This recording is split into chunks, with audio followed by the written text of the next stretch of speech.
sir. Let's hear from, in the energy section again, Khainza Energy. Come on up, sir. Thank you.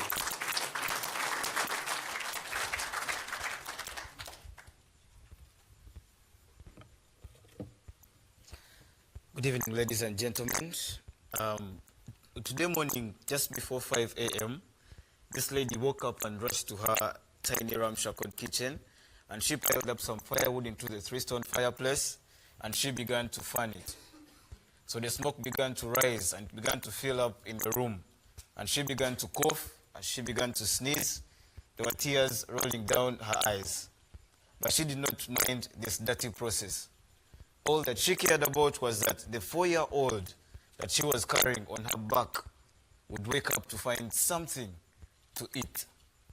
Now, ladies and gentlemen, every 16 seconds, someone in the developing world passes away because of inhaling kitchen smoke.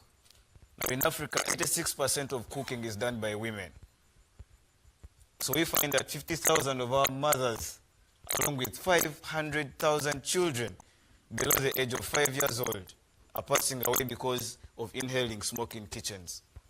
These statistics weighed heavily on my conscience, and I started Khainza Energy Limited, a company which cares deeply about people, about their health, and most importantly, about the environment. We transform organic materials into high-quality cooking gas, methane at a purity of 98%, and repackage it into cylinders to sell it to low-income populations. Our gas is clean, it's affordable, and most importantly, it is sustainable. Back home, in case you want to cook with gas, it's going to set you back about 45 pounds. A refill of our gas will cost you only 10 pounds.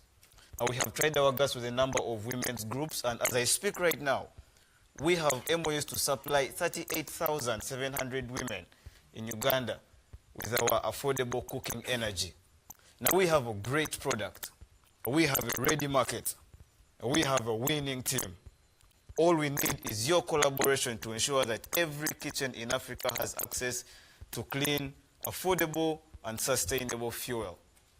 We are requesting to be introduced to oil and gas companies which deal in natural gas production and purification to help us in an advisory role to establish a large-scale biogas production facility in Uganda. And secondly, we would like to be introduced to the Department for International Development to work with us to get our clean, affordable fuel in 100,000 kitchens in the next 3 years.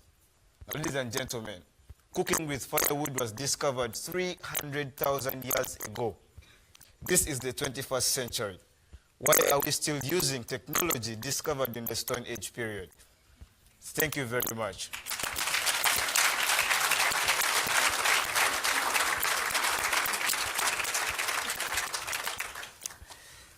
You guys have been well trained in your pitches.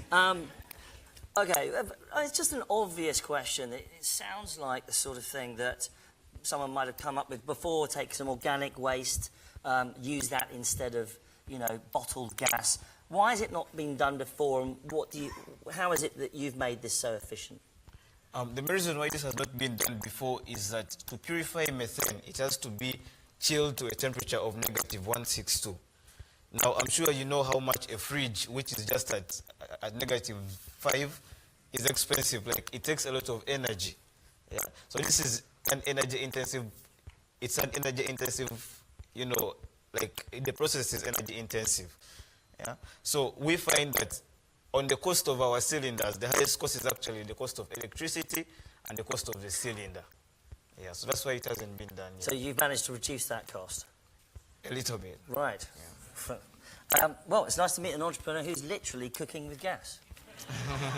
Amazing. Thank you.